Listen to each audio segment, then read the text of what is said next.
तो चूंकि रामनवमी निकट आ रही है तो हम कुछ राम कथा सुनेंगे। राम कथा में जो प्रसंग है वो किष्किंधा कांड का है। भगवान जिस समय वनवास कर रहे हैं उस समय रावण के द्वारा सीता जी का अपहरण हो चुका है और राम लक्ष्मण सीता की खोज में विचरण कर रहे हैं। इस प्रकार से विचरण करते करते श्री राम ऋषिमुख पर्वत पर पहुंचते हैं और वहां सुग्रीव ने राम लक्ष्मण को देखा तो वो समझ नहीं पाया कि ये कौन है। बहुत वीर और बहुत सुंदर कभी नहीं देखे ऐसे पुरुष। तो भयभीत हो गया कि शायद बाली ने तो नहीं भेजा है, क्योंकि बाली को तो साफ है कि यहाँ पर अगर आएगा तो उसकी मृत्यु हो जाएगी। तो सुग्रीव बाली से सुरक्षित उस स्थान में रहते हैं, तो शायद बाली ने इनको भेजा हो कि ये हम मुझे मारने के लिए आए हैं। और हो सकता है कि अपना कपट बताएं नहीं कि मुझे मारना चाहते हैं। तो कैसे पता लगे कि ये इनका कपट, इनके अंदर क्या कपट है, ये मुझे मारने के लिए तो नहीं आए हैं। तो हनुमान जी से कहते हैं कि तुम ब्राह्मण का रूप धारण करके जाओ, उसमें भी ब्रह्मचारी, ब्राह्मण और ब्रह्मचारी का रूप धारण करके जाओ और बातचीत करो। तो ब्राह्मण और ब्रह्मचारी को देखकर कोई व्यक्ति झूठ ना बोलेगा। तो अपना कपट इनको नहीं बताना, लेकिन इनकी कपट को जानने की कोशिश करो कि लोग जो है मतलब कौन हैं और किस लिए आए हैं। और जब हनुमान जी ने प्रश्न किया और जब पता चला कि श्री राम लक्ष्मण तो जो है इनका बाली से कोई संबंध ही नहीं है और ये तो अपने जो है अपने कारण ही भ्रमण कर रहे हैं और इनकी श्री राम की पत्नी सीता का अपहरण हो गया है, तो फिर हनुमान जी जो है निश्चिंत हो गए और सुग्रीव को भी इशारा कर दिया कि आपको डरने की जरूरत नहीं है। और हनुमान जी राम लक्ष्मण को लाते हैं और वहाँ सुग्रीव से मित्रता कराते हैं।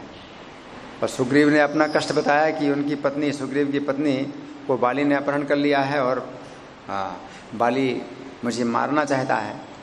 तो श्री राम ने बाली का वध किया और सुग्रीव का राज्याभिषेक कर दिया। अब सुग्रीव का राज्याभिषेक कर दिया और श्री राम जो है प्रवर्षण पर्वत पर अब निवास कर रहे हैं। क्योंकि भगवान ने कहा है सुग्रीव से कि वर्षा के 4 महीने यात्रा करने के लिए उचित नहीं होते हैं, तो 4 महीने तुम जो है अपना राज्य का भोग करो, लेकिन वर्षा के बाद तुम फिर मेरी सहायता करो और सीता का पता लगाने के लिए वानरों को विभिन्न दिशाओं में भेजना है ना। तो अब यहाँ वर्णन आ रहा है, ये कथा महादेव जी सुना रहे हैं। किसको? अपनी पत्नी को सुना रहे हैं। कौन है उनकी पत्नी? महादेव जी की पत्नी पार्वती को सुना रहे हैं। तो महादेव जी बोले, हे पार्वती, वहाँ से राम लक्ष्मण के साथ लीला से ही मणिमय गुफाओं में विचरते हैं। उस पर्वत की मणिमय गुफाओं में विचरते और पके हुए फल मूल खाकर निर्वाह करते हुए वर्षा के दिनों में आनंद पूर्वक रहे। वर्षा के 4 महीने भगवान आनंद पूर्वक रहे। तत्र वार्षिक दिनानि राघवो लीलया मणिगुहासु संचरन् पक्वमूल फल भोगतोषितो लक्ष्मणेन सहितो वसत सुखम। और जब भगवान श्री राम मेघों को देखते हैं, बादलों को देखते हैं और उनके भीतर बिजली कौनती है, तो उनको जो है बड़ा विस्मय लगता है, बड़ा शोभा जो है दिखाई पड़ती है बादलों की, तो बड़े प्रसन्न होते हैं। और वहाँ नवीन घास से हर्षपुष्ट हुए मृग और पक्षी इधर उधर दौड़ते हुए श्री राम को देख लेते हैं तो टकटकी लगाए रह जाते हैं। जो पक्षी और पशु पक्षी जो है किसी मनुष्य के सौंदर्य से प्रभावित नहीं होते हैं, उनका अपना अलग जो है दृष्टि है, उनकी अलग दृष्टि है ना। तो कोई सुंदर मनुष्य हो, कोई सुंदर स्त्री हो, तो पक्षियों का जो है कोई आकर्षण नहीं होता, लेकिन श्री राम का जो सौंदर्य है वो पशु पक्षियों को इतना आकर्षक है कि वे भी जब देखते हैं तो कैसे हो जाते हैं, ऐसे देखते हैं। और वे कितने भाग्यशाली हैं कि श्री राम का दर्शन कर रहे हैं, हालांकि नहीं पहचान रहे हैं कि कौन है, लेकिन जब देखते हैं तो दौड़ते हुए भी अचानक दृष्टि पड़ती है तो उनका दौड़ना भी बंद हो जाता है और सब काम बंद हो जाता है, केवल टकटकी लगा करके देखने लगते हैं। नवखासम समास्वाध्याय हृष्टिम पुष्टे मृग द्विजाम धावंता परितो रामम वीक्ष विस्फारिते क्षणाम। और ध्यान निष्ठ मुनियों के समान इधर उधर जाना भूलकर जहां के तहां खड़े रह जाते हैं। जैसे मुनि ध्यान में लगे हैं, ध्यान में लगे हैं मुनि, है ना, तो अगर आंखें खुली हैं तो खुली है या बंद है तो बंद है, ध्यान में लगे हैं मुनि, बिल्कुल हिलते डुलते नहीं है। ऐसे मुनियों की तरह पशु पक्षी हो जाते हैं। उस समय श्री राम को मनुष्य रूप से पर्वत वनों में विचरते जानकर बहुत से सिद्ध लोग भी पृथ्वी पर मृग और पक्षियों के रूप में सदा उनके दर्शन करने के लिए आते हैं। सिद्ध लोग भी जो है पशु पक्षियों का रूप धारण करके वहाँ निवास करते हैं, सिद्धों को भी, है ना। वे सिद्ध लोग जो है वहाँ अगर आएंगे अपने रूप में तो कितनी देर रह पाएंगे, ज़्यादा देर तक नहीं रह पाएंगे, है ना। ये पशु पक्षियों के रूप में जो है रह सकते हैं कि उनको वनवास मिला है। तो पशु पक्षियों के रूप में जो है उनको ज़्यादा संगति मिलती है श्री राम की, है। तो सिद्ध लोग भी जो है पशु पक्षी के रूप में वहाँ निवास करते हैं। ना चलन्ति सदा ध्यान निष्ठा एवं मुनीश्वरम रामम मानुष रूपेण गिरि कानन भूमिषु चरंतम परमात्मानं ज्ञात्वा सिद्धगणा भुवि मृग पक्षिगणा भूत्वा राममेवानुसेविरे। अब इसमें लक्ष्मण जी कुछ प्रश्न करते हैं श्री राम से अध्यात्म विषयक, और श्री राम उन प्रश्नों का उत्तर देते हैं। तो इसमें विशेष रूप से पूजा के संबंध में है कि भगवान अपनी पूजा के संबंध में कुछ बातें बताते हैं। तो जिसमें एक बात तो भगवान ने ये भी कही कि मेरे लिए नृत्य गान स्तुति पाठ कोई करता है तो मुझे बहुत प्रसन्नता होती है। भगवान के मंदिर में हर कोई नृत्य गान पूजा पाठ करता है और हृदय में मेरी मनोहर मूर्ति को धारण कर पृथ्वी पर लौटकर साष्टांग प्रणाम करे और मेरे दिए हुए भावनामय प्रसाद को, ये भगवत प्रसाद है, ऐसी भावना से सिर पर रखे और भक्ति भाव से विभोर होकर मेरे चरणों को अपने मस्तक पर रखकर हे प्रभु इस भयंकर संसार से मुझे बचाओ, ऐसा कहकर मुझे प्रणाम करे। इस प्रकार की भगवान जो है बातें लक्ष्मण जी को बताते हैं। तो हमारे लिए बड़ी इसमें प्रोत्साहन हमें भी प्राप्त होता है कि जो अर्चा विग्रह की हम पूजा करें, उनका श्रृंगार करें तो भगवान को प्रसन्नता होती है।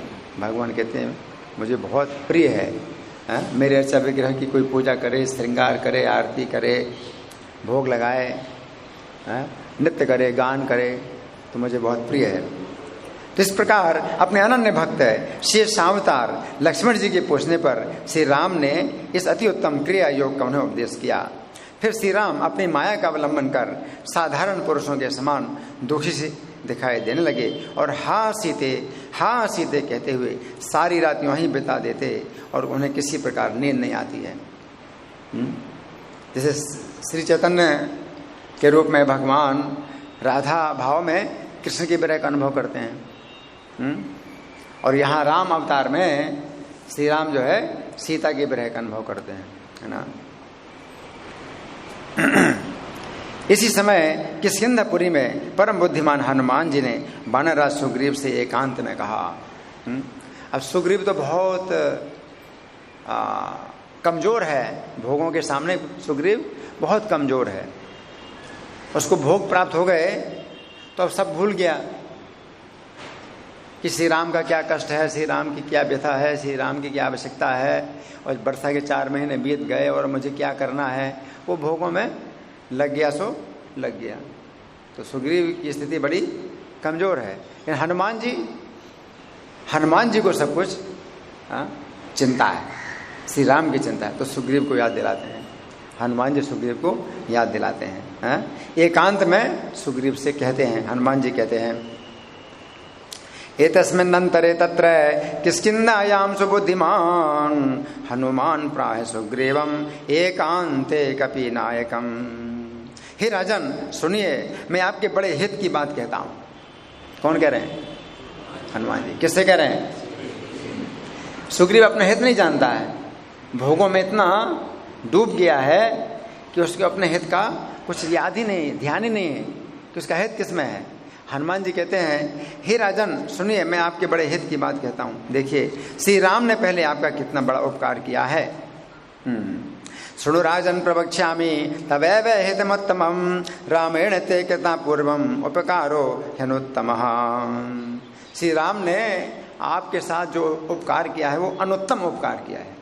अनुत्तम का मतलब क्या है? जिससे उत्तम कुछ नहीं है, ऐसा उपकार किया है श्री राम ने आपके साथ जो कैसा है? अनुत्तम है। अनुत्तम माने जिससे उत्तम कुछ नहीं है ना?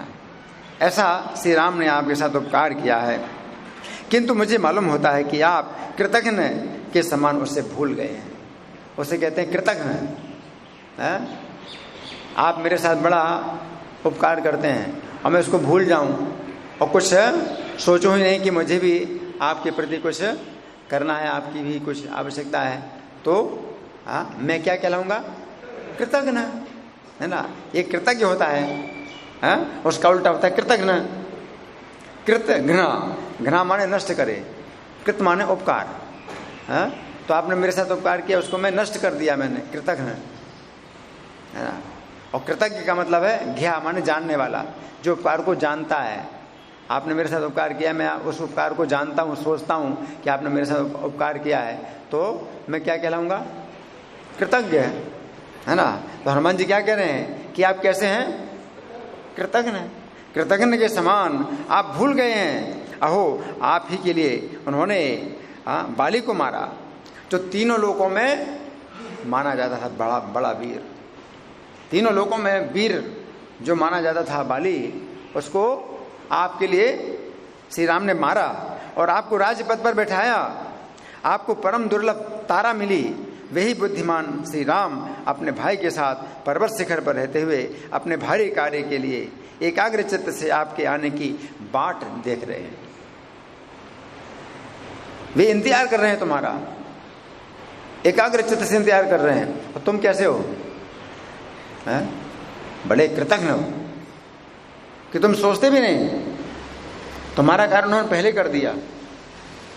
और उनका भी कार्य है जो तुम्हें करना है, और तुमने कहा कि मैं करूंगा, और समय भी उन्होंने जो दिया है वो समय बीत गया, और तुम अब कुछ सोचते ही नहीं हो। कैसे हो तुम? कृतज्ञ हो। किंतु आप बानर स्वभाव के अनुसार स्त्री लंपट होकर सब कुछ भूल गए हैं। तदागमनमेकाग्रम ईक्षते कार्य गौरवांग तुम तो वानर भावेन स्त्री शक्तो नाम बुद्ध से। आपने सीता जी की खोज के विषय में मैं अवश्य करूंगा ऐसी प्रतिज्ञा करके भी अभी तक कुछ नहीं किया। आप बड़े कृतज्ञ हैं। क्या है? कृतज्ञ है। मालूम होता है बाली के समान आप भी शीघ्र ही काल के गाल में जाएंगे। आपको ही जाना पड़ेगा उसी रास्ते में जिस रास्ते में बाली गए हैं। करोमीति प्रतिज्ञाए सीताया परिमार्गणम न करोसि कृतघ्नस्त्वम हन्य से बाली मद्भुतम। हनुमान जी के वचन सुनकर सुग्रीव भय से बेहबल हो गए। अब याद आया और बहुत भयभीत हो गए। क्यों भयभीत हुए? श्री राम के बल को जान करके बहुत भयभीत हो गए। हाँ, और बोले हनुमान तुम ठीक ही कहते हो। अब तो मेरी आज्ञा से शीघ्र ही 10 दिशाओं में बड़े शीघ्रगामी 10,000 बानर भेजो। मेरी आज्ञा से 10 दिशाओं में 10,000 बानर भेजो। शीघ्रम कुरु ममाज्ञाम तम बानराणाम तरस्विनाम सहस्राणि दशेदानीम प्रेषयासु दिशो दश। ये 7 द्वीपों में रहने वाले संपूर्ण बानरों को यहाँ ले आवें, और जितने मुख्य मुख्य बानर हैं वे सब यहाँ एक पक्ष के भीतर आ जाएं। एक पक्ष का मतलब कितना? 15 दिन। 15 दिन के अंदर सब आ जाए। कहाँ रहने वाले बानर? 7 द्वीपों में। जम्बूद्वीप तो ये है जिसमें हम हैं। जम्बूद्वीप के बाद जो है एक समुद्र है, चारों तरफ से घिरा है, फिर उसके चारों तरफ घेरे है दूसरा द्वीप, फिर दूसरा समुद्र है उसको घेरे, फिर तीसरा द्वीप उसको घेरे, फिर चौथा समुद्र, फिर चौथा द्वीप, फिर पांचवा समुद्र, फिर पांचवा द्वीप। इस प्रकार से 7 समुद्र 7 द्वीप हैं। तो चारों दिशाओं में द्वीप भी हैं, 7 द्वीप चारों दिशाओं में। तो सुग्रीव क्या कह रहे हैं कि सभी दिशाओं में वानरों को भेजो, सभी दिशाओं में। कितने वानर जाएं? 10,000 वानर जाएं, जो तरस्वी हैं, मतलब बहुत वेग से जाएंगे, बहुत वेग से जाएंगे, और एक पक्ष तक जो नहीं आएगा मेरे हाथों से मारा जाएगा। एक 15 दिन कर सब आ जाओ, और नहीं आएंगे तो मेरे हाथ से मारे जाएंगे। हनुमान जी को इस प्रकार आज्ञा देकर सुग्रीव अपने घर में चले गए। ये पक्ष मति वर्तन्ते ते वध्या में न संशया इत्याज्ञाप्य हनुमंतम सुग्रीवो गृहमाविशन्। सुग्रीव की आज्ञा पाकर परम बुद्धिमान हनुमान जी तत्काल बहुत से वानर 10 दिशाओं में भेज दिए, जो अगणित गुण और पराक्रमशाली थे, वायु के समान वेगवान थे। ये वानर सामान्य वानर नहीं है, सामान्य बंदर नहीं है जैसे आप लोग देखते हैं, वो बंदर नहीं है ये। हाँ, असीमित पराक्रमशाली, वायु के समान वेगवान, पर्वत के समान बड़े बड़े वानर। कितने बड़े बड़े वानर? पर्वत के समान। ये मुख्य वानर दूतों को राम कार्य के लिए अति उतावले हनुमान जी ने दान मान से संतुष्ट कर सब और भेज दिया। सम्मान किया, उनको कुछ दान किया और कहा कि जल्दी जाओ और सबको बुलाओ और आज्ञा सुनाओ सुग्रीव की। क्या आज्ञा है? एक पक्ष के अंदर सब आ जाओ, और नहीं आए तो प्राण दंड दिया जाएगा। अगणित गुण सत्वान वायु वेग प्रचारान वनचर गुणों में मुख्यान पर्वताकार रूपान पवन हेतु कुमारा प्रेषयामास दूतान अतिरभस्तरात्मा दानमानादि तृप्तान। तो महादेव जी कहते हैं, हे पार्वती, एक दिन प्रदोष काल में, प्रदोष काल रात्रि का प्रथम भाग होता है, प्रदोष काल, जो 8 प्रहर होते हैं उनमें से एक प्रदोष काल भी होता है ना। ये 8:10 से रात्रि 8:10 से 10:34 तक चलता है, 2 घंटा 30 मिनट का है। तो प्रदोष काल में प्रवर्षण पर्वत के मणिमय शिखर पर बैठे हुए श्री राम सीता जी के विरह जनित संताप को सहन न कर सकने के कारण इस प्रकार बोले। रामस्तु पर्वतस्याग्रे मणिसानो निशामुखे सीता विरहजम शोकम असहन्यदम ब्रवीन। हे लक्ष्मण, देखो हमारी सीता को राक्षस बलात् हर ले गया।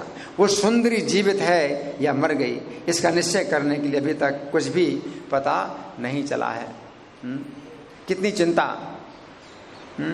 कोई समाचार नहीं, अभी तक कुछ पता नहीं चला। यदि कोई मुझे ये समाचार सुनाए कि वो जीवित है तो वो मेरा बड़ा ही उपकार करेगा। अगर ये समाचार बताए क्या कि सीता जीवित है तो मेरा बड़ा उपकार करेगा। जीवितीति मम ब्रूयाम कश्चिन् वा प्रीकृत सम्ये यदि जानामि ताम साध्वीं जीवंतीं यत्र कुत्र वा। यदि मुझे उस साधु के जीवित रहने का पता लग जाए तो फिर वो कहीं भी क्यों ना हो, समुद्र में से अमृत के समान मैं जैसे होगा वैसे उसे अवश्य ही तुरंत ले आऊँगा, जहाँ भी हो मैं ले आऊँगा।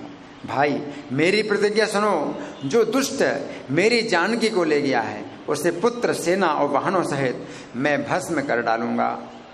हे सीते, मुझे ना देखने से अत्यंत दुखी होकर राक्षस के घर में रहती हुई तुम किस प्रकार प्राण धारण करोगी।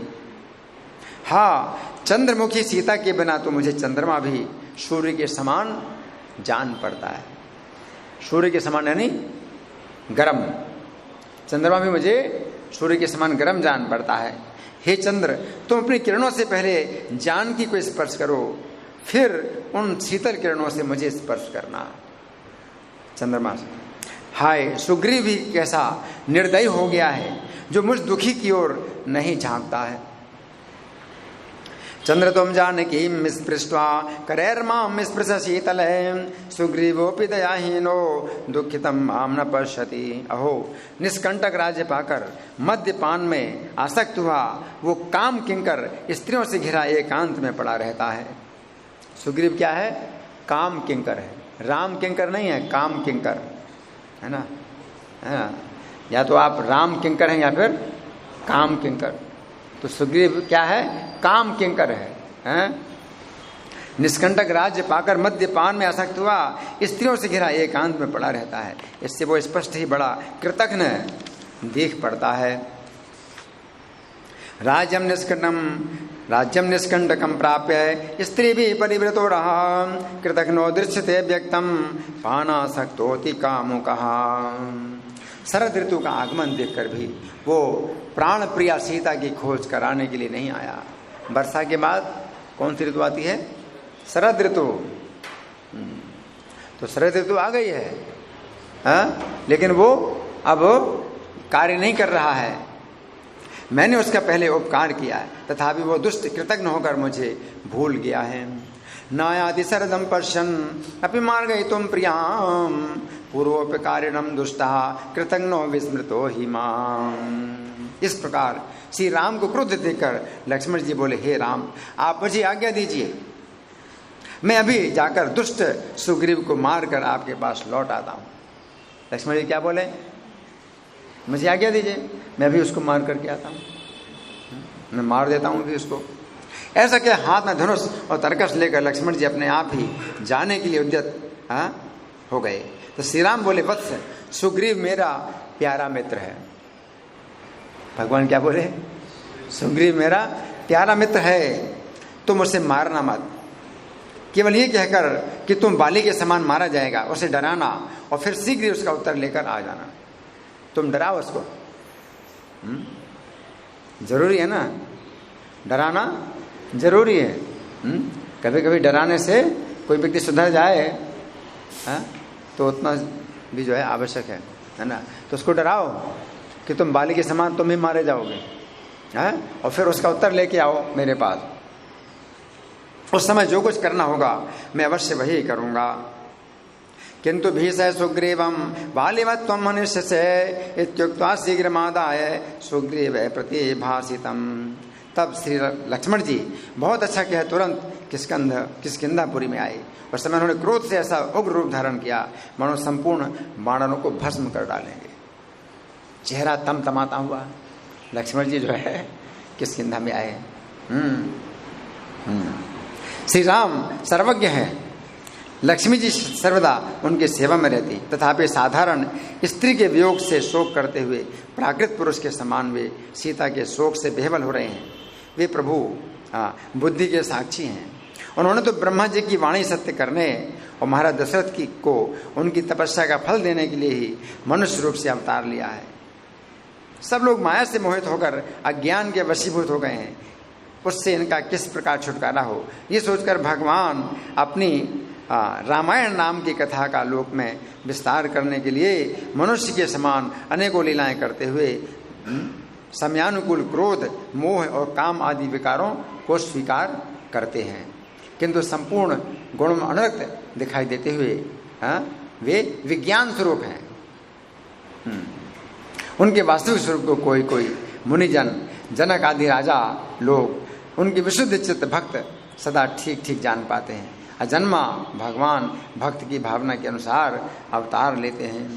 विंदन्ति मुनिया केचन जानन्ति जनकादया तन भक्ता निर्मलात्माना सम्यक जानन्ति नित्यदा भक्त चित्तानुसारेण जायते भगवान जहा। इधर लक्ष्मण जी ने किष्किंधापुरी के पास पहुंचकर संपूर्ण वानरों को भयभीत करते हुए अपने धनुष की प्रत्यंचा का बड़ा भयंकर टंकार किया।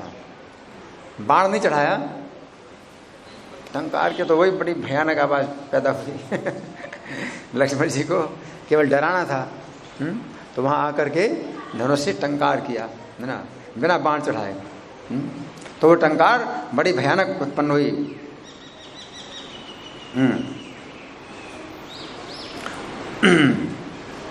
लक्ष्मणोपि तदा गत्वा किष्किंधा नगरांतिकं या घोषम करो तीव्रम बेसियन सर्व वानरान।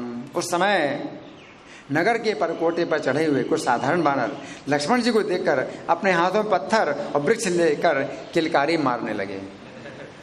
बांडा जो है युद्ध करने के लिए तैयार हो गए, पत्थर और वृक्ष लेकर के।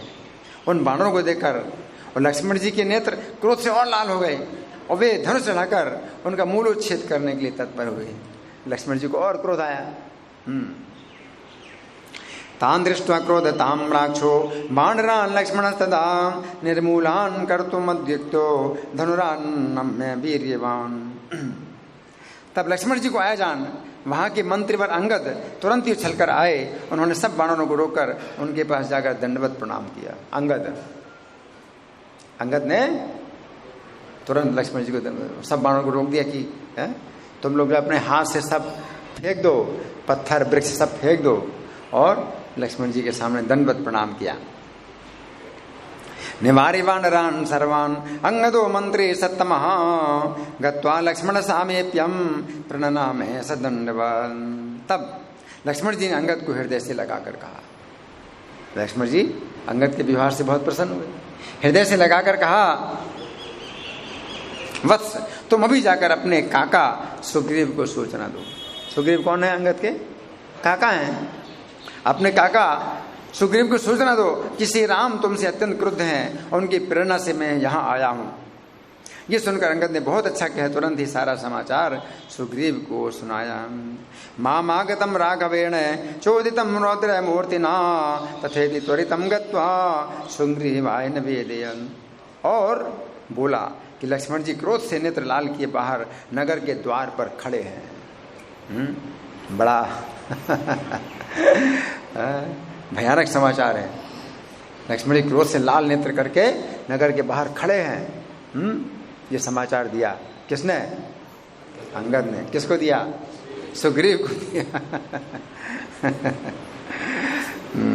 ये सुनकर वानरा सुग्रीव को बड़ा ही भय हुआ, बहुत भय हो गया। लक्ष्मण क्रोधतां राक्षा पुरद्वारे बहिः स्थितः तच्छ्रुत्वा तेव संत्रस्ता सुग्रीव वानरेश्वरः। उन्होंने मंत्री पर हनुमान जी को बुलाकर कहा। अब सुग्रीव का काम कौन करने वाले हैं? हनुमान जी। हनुमान जी बात करेंगे ना। हनुमान जी को बुलाकर कहा, तुम अंगद के साथ तुरंत ही लक्ष्मण जी के पास जाओ, उन क्रोधित हुए वीर को धीरे धीरे अति विनय पूर्वक शांत कर आदर पूर्वक अपने साथ यहाँ ले आओ। जाओ। मैं नहीं जा सकता। तुम दोनों जाओ, मेरे ऊपर तो बहुत कुपित हैं। तो पता नहीं क्या हो जाएगा अगर मैं जाऊंगा तो तुम दोनों जाओ। कौन दोनों? कौन दोनों जाएंगे? अंगद और हनुमान जाएंगे। उनको विनय पूर्वक और शांत का आदर पूर्वक अपने साथ ले आओ। इस प्रकार हनुमान जी को भेजकर कपिराज सुग्रीव ने तारा से कहा, शांतयन कोपितम वीरम सनेरानय सादरम प्रेषयित्वा हनुमंतम तारामाह कपीश्वरः। हे देवी, तुम आगे जाकर अपनी मधुर वाणी से वीर लक्ष्मण को शांत करो। तुम आगे जाओ रिसेप्शन में। देखना रिसेप्शन में स्त्रियां होती हैं। क्यों स्त्रियां होती हैं? कि कोई व्यक्ति आए तो उसको जो है मूड को शांत कर देती हैं स्त्रियां। और वो स्त्रियां अच्छी सजी धजी होती हैं, बड़ी सुंदर होती हैं, मधुर वाणी में बात करती हैं। तो तारा को लगाए रिसेप्शन में तुम रहो। तम गच्छ शांतयन्तीं तम लक्ष्मणं मृदुभाषितः शांतमन्तः पुरं नीत्वा पश्चात् दर्शमे नघे। और जब वे शांत हो जाए तब उन्हें अंतःपुर में लाकर मुझसे मिलाना। तुम लेके आना उनको बहुत मधुर वाणी में उनको शांत करो। ये सुनकर तारा बहुत अच्छा क्या है, बीच की जोड़ी में आ गई। इधर अंगद के साथ हनुमान जी लक्ष्मण जी के पास आए, उन्हें सिर नवाकर भक्ति पूर्वक स्वागत करते हुए बोले, हे महाभाग वीर, निशंक होकर आइए, ये घर आपका ही है। आप आइए, आपका ही घर है। कौन बोले? अंगद और हनुमान बोले, आपका ही है। गत्वानलाम शीर्षा भक्त्या स्वागतम अब्रवीन एहि वीर महाभाग भवन गृहम संकितम। इसमें पधार कर राज महिषियों से और महाराज सुग्रीव से मिलिए, फिर आपकी जो आज्ञा होगी हम वही करेंगे। प्रविश्य राजदारादीन दृष्ट्वा सुग्रीवमेव चाम यदाज्ञा पैसे पश्चात तत्सर्वं करवाणी भूम। ऐसा कहकर हनुमान जी भक्ति पूर्वक लक्ष्मण जी का हाथ पकड़कर उन्हें नगर के बीच से होकर राज मंदिर को ले चले। तब लक्ष्मण जी मार्ग में जहां तहां यूथपति वानरों के महल देखते हुए इंद्र भवन के समान अति शोभायमान राजभवन में पहुंचे। सुग्रीव का भवन कैसा है? इंद्र भवन के समान राजभवन, इसमें पहुंचे। पश्यन् तत्र महासौधान यूतपानां समन्तता जगाम भवनम राज्ञा सुरेंद्र भवनोपमम।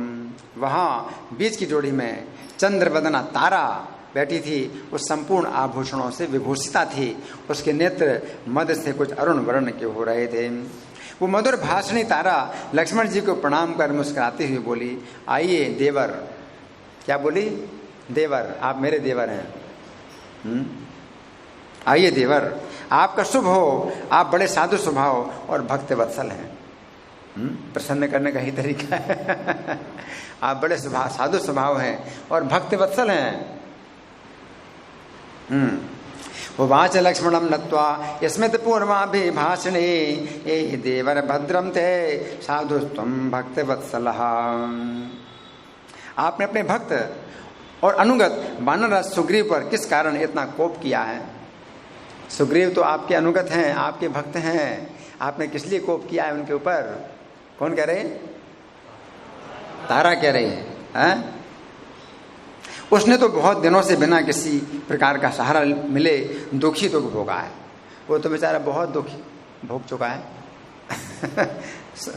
सुग्रीव के पक्ष में बोल रही हैं तारा, उसने तो बहुत दुख भोगा है। अब आप लोगों ने उसे बड़े दुख से निकाला है। आपकी कृपा से सुग्रीव को ये सुख देखने में आया है। आपकी कृपा से तो सुख मिला है। वो जाति का बानर है, इसलिए कामासक्त होकर श्री राम की सेवा में उपस्थित नहीं हुआ। हे प्रभु, अब शीघ्र ही विविध देशों से बहुत से बानर आने वाले हैं। आने वाले हैं बानर। कामासक्तो रघुपते सेवार्थम नागतो हरि आगमिष्यन्ति हर्यो नाना देश गता प्रभु। हे रघुश्रेष्ठ, अब दिशा विदिशाओं से महापर्वत के समान बड़े बड़े असंख्य बानरों को लाने के लिए 10,000 बानर भेज दिए गए हैं। सुग्रीव स्वयं जाकर उन सब बानर योधपतियों के द्वारा दैत्य दल का संहार करावेगा और स्वयं रावण का वध करेगा। सुग्रीव स्वयमागत्य सर्वे वानर योथपे वदिष्यति दैत्योघान रावणम चाहनिष्यति। वो कपि श्रेष्ठ आज ही आपके साथ श्री राम की सेवा में उपस्थित होगा। चलिए अंतःपुर में पधारिए। वहाँ सुग्रीव अपने पुत्र, स्त्री और सुहृदों से घिरा हुआ बैठा है। उससे मिलकर उसे अभयदान दीजिए, अपने साथ ही श्री राम के पास ले जाइए। आप सुग्रीव को ले जाओ। कहाँ? श्री राम के पास ले जाओ, अपने साथ ले जाओ। तारा का कथन सुनकर लक्ष्मण जी का क्रोध ठंडा पड़ गया। जैसे ठंडा पानी डाल दें आग में, शांत हो जाती। तो तारा की जो बातें हैं वो एकदम शीतल। तो क्रोध जो है शीतल हो गया। और वे अंतःपुर में जहाँ वानर सुग्रीव थे गए। सुग्रीव अपनी भार्या रुमा को गले लगाए पलंग पर पड़े थे। अब देखो क्या हाल है, सुग्रीव कितना बुरा हाल है। सुन लिया कि लक्ष्मण जी आए हैं और हनुमान जी को संगत को भेज दिया, तारा को समझा दिया और स्वयं फिर भोग में लग गया है। लक्ष्मण जी को देखते ही अत्यंत भयभीत के समान उछलकर खड़े हो गए। उसके नेत्र मद से बेहवल हो रहे थे। उन्हें ऐसी दशा में देखकर लक्ष्मण जी ने अति क्रोधित होकर कहा। अब सुग्रीव को देखकर उनका क्रोध और फिर से बड़ा उठा। अभी शांत हो गया था, हनुमान ने और अंगद ने शांत किया, तारा ने शांत किया, और सुग्रीव को देख के और उनका क्रोध जो है भड़क उठा। लक्ष्मण जी को देखते ही अत्यंत भयभीत के समान उछल कर खड़े हो गए। और लक्ष्मण जी ने अति क्रोधित होकर कहा, अरे दुस्सील, तू श्री राम को भूल गया। जिस बाण के द्वारा वीर बाली मारा गया था वही आज तेरी प्रतीक्षा कर रहा है। वो बाण जो है अब तेरी प्रतीक्षा कर रहा है। मालूम होता है मेरे हाथ से मारा जाकर तू भी बाली के मार्ग से ही जाना चाहता है। लक्ष्मण जी को इस प्रकार अति कठोर भाषण करते देख वीर हनुमान बोले, महाराज ऐसी बातें क्यों कहते हैं? ये वानरराज श्री राम के आपसे भी अधिक भक्त हैं। हनुमान जी उसके पक्ष में बोल रहे हैं, ये तो राम के आपसे ज्यादा भक्त हैं। आप जितने भक्त हैं उनसे ज्यादा तो आपसे भी ज्यादा भक्ति हैं श्री राम के। हनुमान जी बोल रहे हैं। वाच हनुमान वीरा कथम एवं प्रभाससे तत्तोधिक तरो रामे भक्तो यम वानराधिप। ऐसे रक्षा होती है। दुष्ट व्यक्ति की रक्षा इस प्रकार से हो जाती है।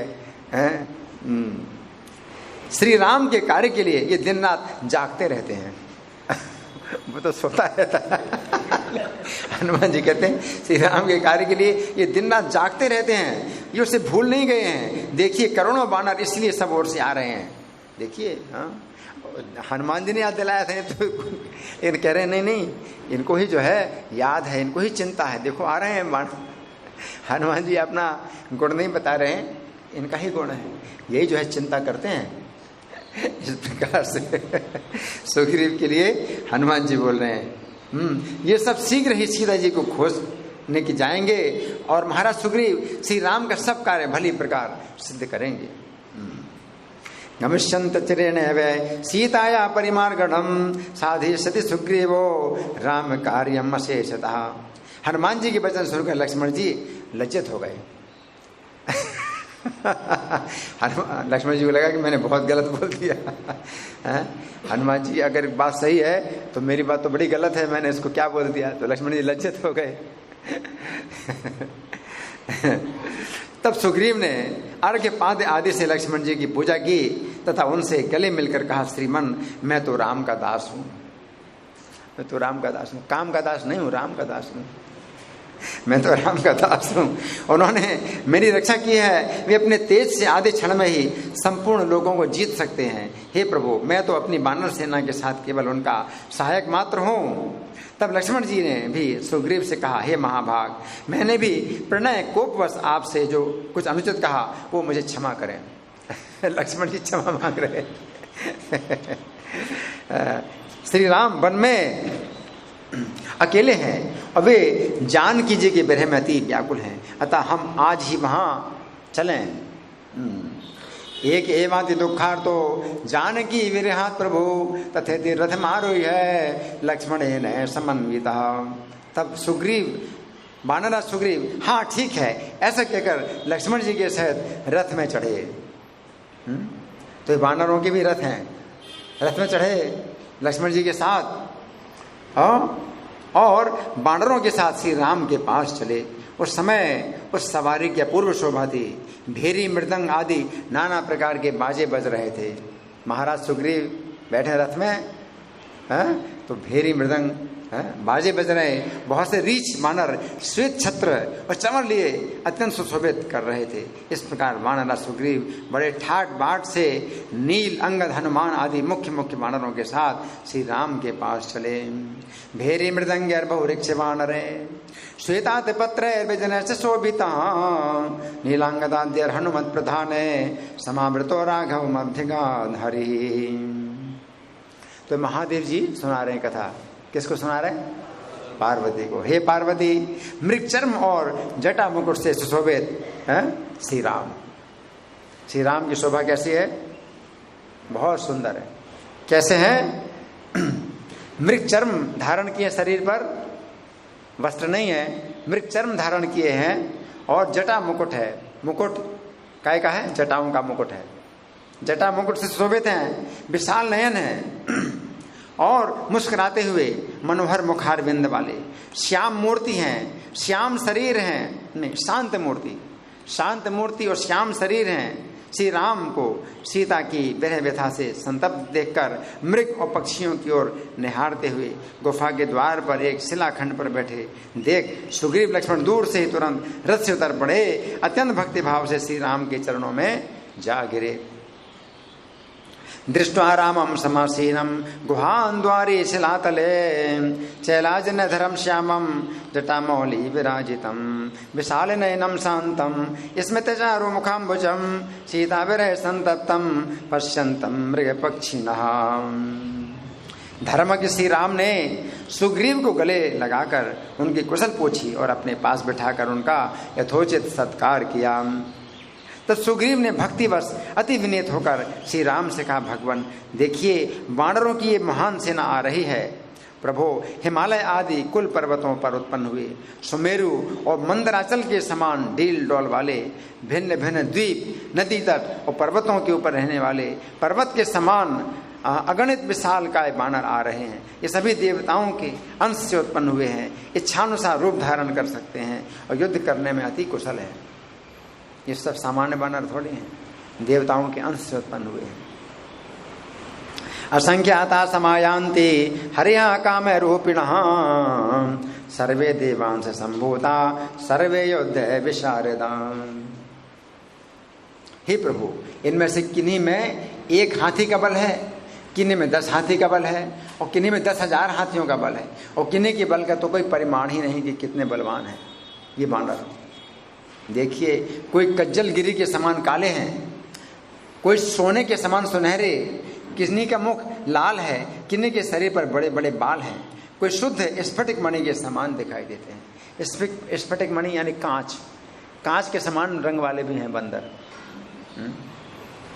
और कोई राक्षस जैसे मालूम होते हैं, बंदर हैं लेकिन राक्षस जैसे मालूम होते हैं।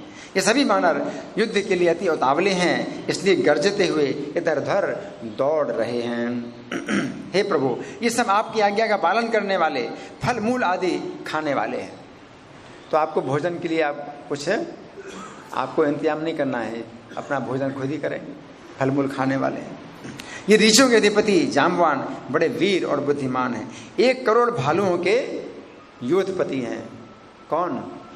जाम्बवान 1 करोड़ भालुओं के योधपति हैं और मेरे मंत्रियों में अग्रगण्य है।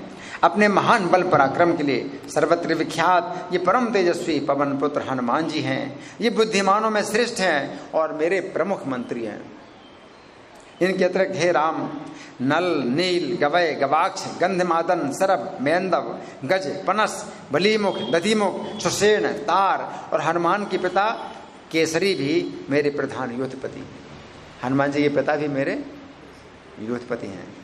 ये मेरे प्रधान युद्धपति हैं। सो मैंने आपको बता दिए। ये सब बड़े महात्मा, वीर और इंद्र के समान पराक्रमी हैं और इनमें से प्रत्येक करोड़ों वानरों के युद्ध का अधिपति है। एक युद्धपति के अधीन करोड़ों वानर हैं। एक युद्ध जो है करोड़ों से भी ज्यादा होता है। ये सभी आपकी आज्ञाकारी और देवताओं के अंश से उत्पन्न हुए हैं। ये बाली के पुत्र परम विख्यात श्रीमान अंगद हैं। ये भी बाली के समान बलवान और राक्षसों का दलन करने वाले हैं। इस प्रकार ये सब तथा और भी बहुत से वानर आपके लिए प्राण देने को उद्यत हैं। ये पर्वत शिखर लेकर लड़ा करते हैं, शत्रु का नाश करने में बड़े कुशल हैं। ये श्री राम, ये सब आपके अधीन हैं। आप इन्हें इच्छानुसार आज्ञा दीजिए। श्री राम के नेत्रों में आनंद आंसू भर आए। आनंद के आंसू भराए श्री राम के नेत्रों में। सुग्रीव को हृदय से लगा लिया और कहा, सुग्रीव तुम मेरे कार्य की कठिनता के विषय में जानते ही हो। यदि तुम ठीक समझो तो उन्हें यथा योग्य जानकी जी की खोज के लिए नियुक्त कर दो। श्री राम का ये वचन सुनकर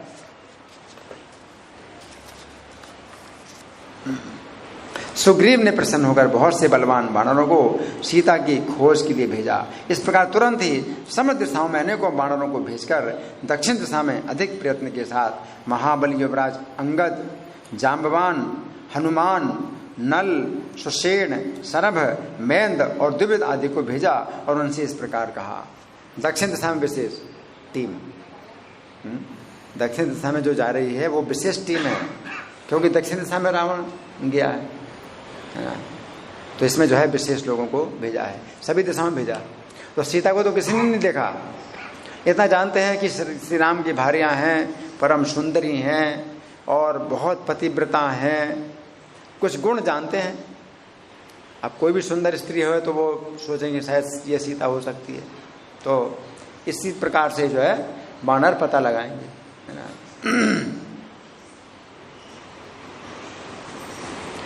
इनसे इस प्रकार कहा सुग्रीव ने, मेरी आज्ञा से तुम सब लोग बड़े प्रयत्न से शुभ लक्षणा जानकी जी की खोज करो।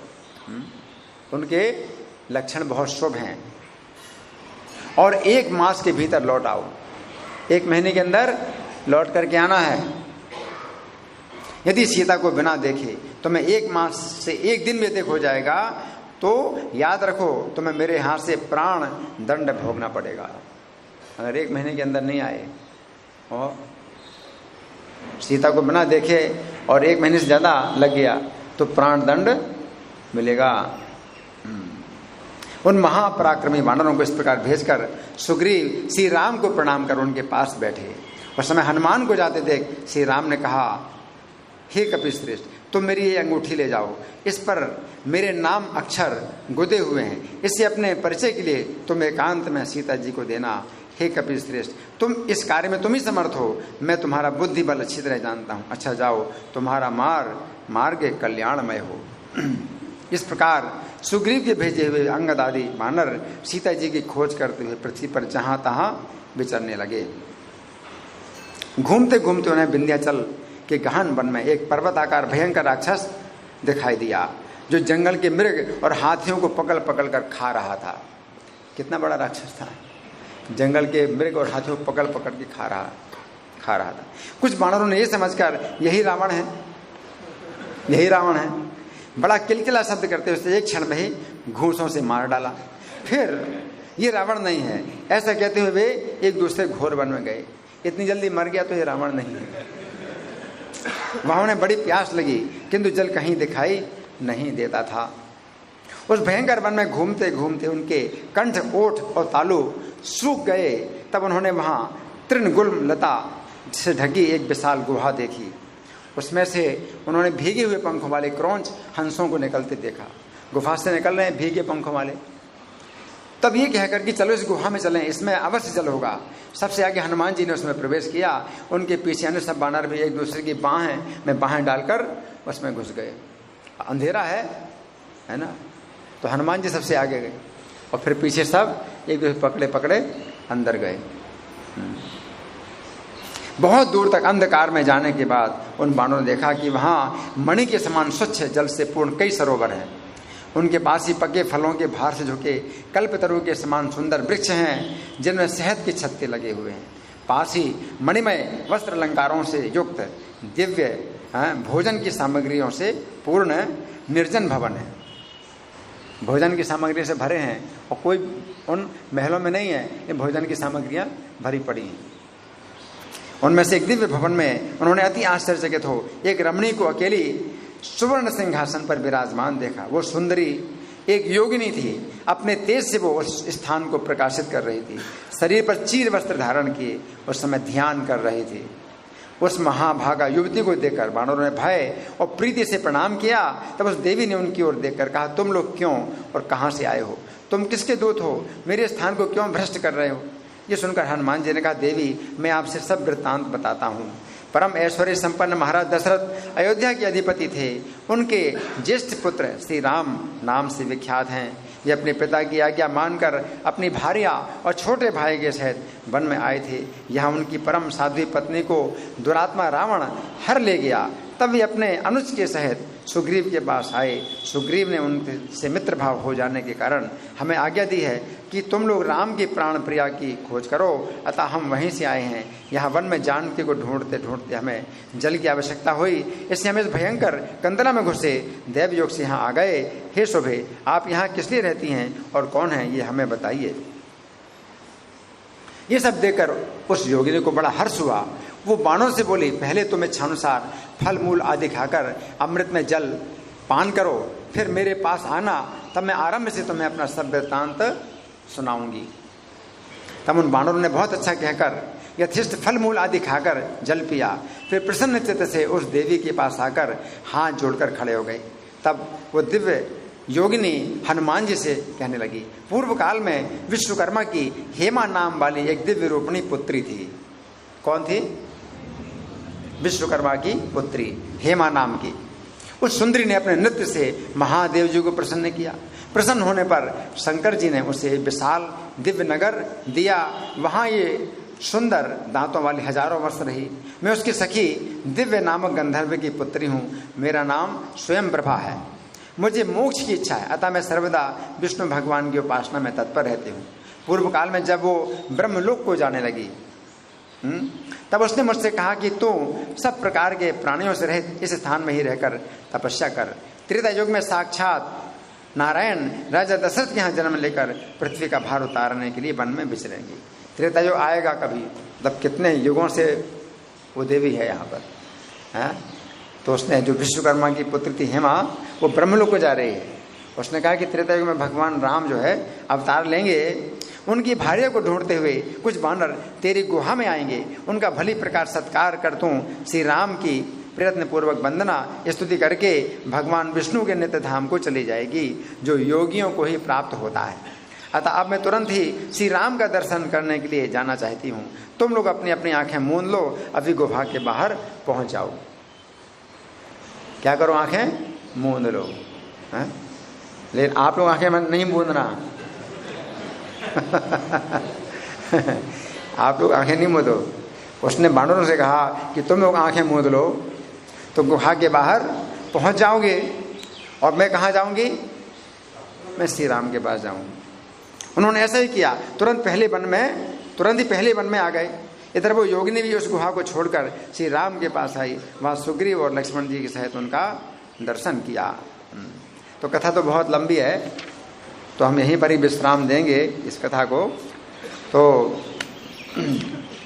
यहाँ जो वर्णन आ रहा है वो यही है कि सीता की खोज में कैसी कैसी घटनाएं हो रही हैं, कैसी कैसी आश्चर्य की घटनाएं हो रही हैं।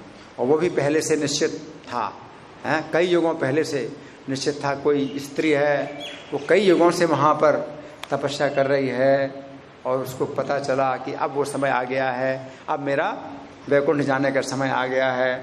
वो श्री राम के दर्शन करेगी, वैकुंठ जाएगी, है ना। ये सब बातें जो है राम कथा की हैं। ठीक है, तो अभी हमारे पास समय नहीं है प्रश्न के लिए, फिर भी एक प्रश्न कर सकते हैं। एक प्रश्न। हाँ जी, आप बोलिए। माइक।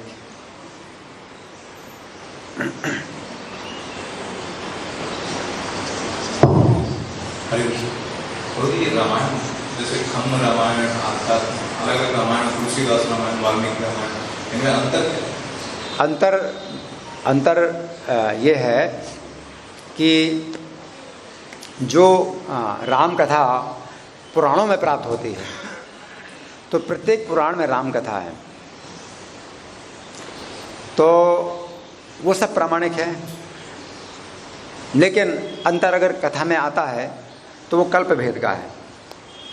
अगर प्रत्येक कल्प में भगवान राम का अवतार होता है तो कथा वस्तु तो वही है, लेकिन उसका विवरण जो है अलग अलग होता है। तो इस तरह से हमें कल्प भेद से स्वीकार कर लेना चाहिए, है ना। तो वाल्मीकि मुनि ने जो रामायण लिखी है तो वो आदि काव्य है, उनको दिव्य दृष्टि प्राप्त हुई थी, उसके द्वारा उन्होंने जाना राम के चरित्र, तो प्रभुपाद ने उसको प्रामाणिक बताया। ठीक है ना। जहाँ तक तुलसीदास की रामचरित मानस है, तो तुलसीदास तो स्वयं ही कहते हैं कि मैंने स्वयं ग्रंथ नहीं पढ़े हैं, मैंने अपने गुरु के मुख से बार बार सुना, तो कुछ याद रहा तो मैं लिख रहा हूँ। तो उन्होंने स्वयं ही अपने रामचरित को इसी प्रकार से कहा कि मैं फिर भी राम का गुणगान कर रहा हूँ, तो बुद्धिमान लोग इसी गुण को देखेंगे। तो यही गुण है।